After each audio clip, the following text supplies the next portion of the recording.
And for us to understand further this concept, it would be better to understand the electromagnetic waves. In the year 1887, a German physicist, Heinrich Hertz, demonstrated the existence of the electromagnetic waves by producing radio waves in his laboratory. In his experiment, he passed a high voltage through two coils and a conductor with a gap and a capacitor connected in parallel.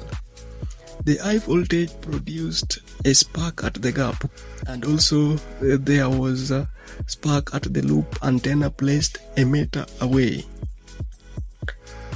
This is because when the spark gap ionizes, a brief current flows through the inductor and the capacitor, creating a rapidly oscillating electromagnetic field. This oscillating field radiates electromagnetic waves into the surrounding space. Also, the electromagnetic waves induced voltage in the loop antenna of the receiver spark gap, indicating the detection of the electromagnetic waves. Therefore, for a better understanding of what electromagnetic waves are, let's understand charges. A particle has electric charge. Due to its charge, particle generates electric field around it. The electric field is static and it doesn't vary over time because the charge is motionless. Let's take a conductor carrying current. We know that the electrons will flow as shown.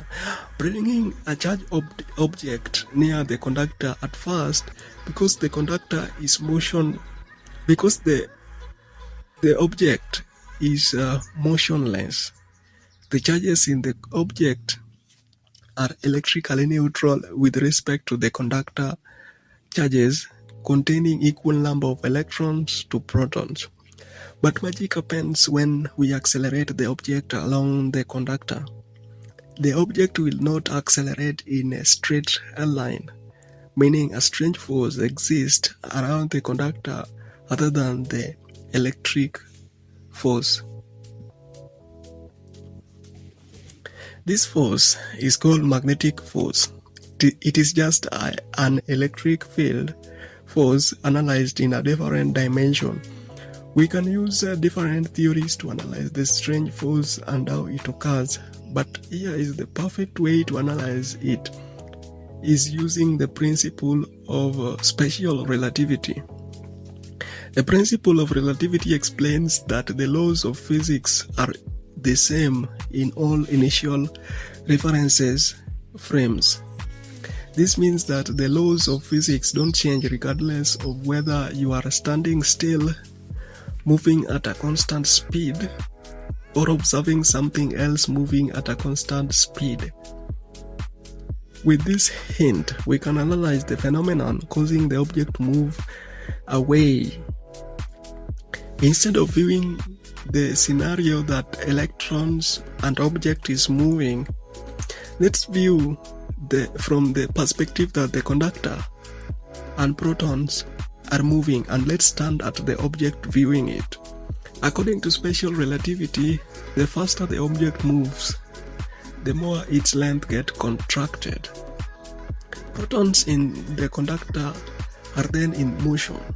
They would thus get contracted along the direction of the wire, hence they came closer and increased in a number. Conversely, the electrons appear now moving slowly and hence get stretched compared to protons. Now the charges in the object can no longer cancel each other. The positive charges are more than the negative charges, hence object is pulled away by the magnetic field. And therefore, to summarize it all, the charged particle contain the magnetic and electric fields.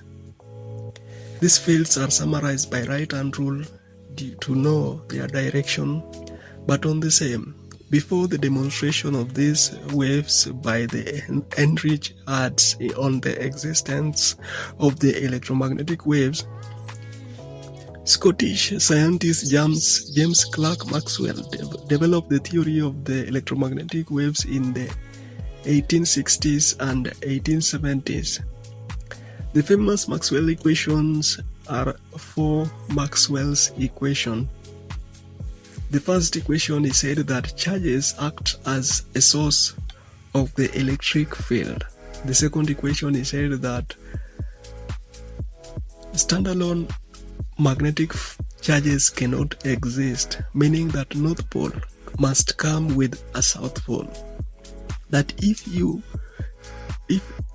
cut a magnet, you will still find the North and South Poles. The last two equations translate how magnetic field and electric field evolve with each other. Third equation is stated that the disturbance of the magnetic field affects the disturbance of the electric field in a process known as induction.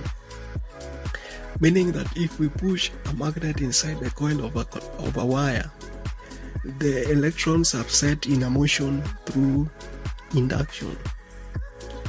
The fourth equation said the vice versa of the third equation, that electric fields leads to disturbances of magnetic field.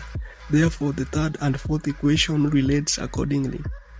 And therefore, to summarize it all, the electromagnetic waves are created by vibrations between an electric and magnetic fields.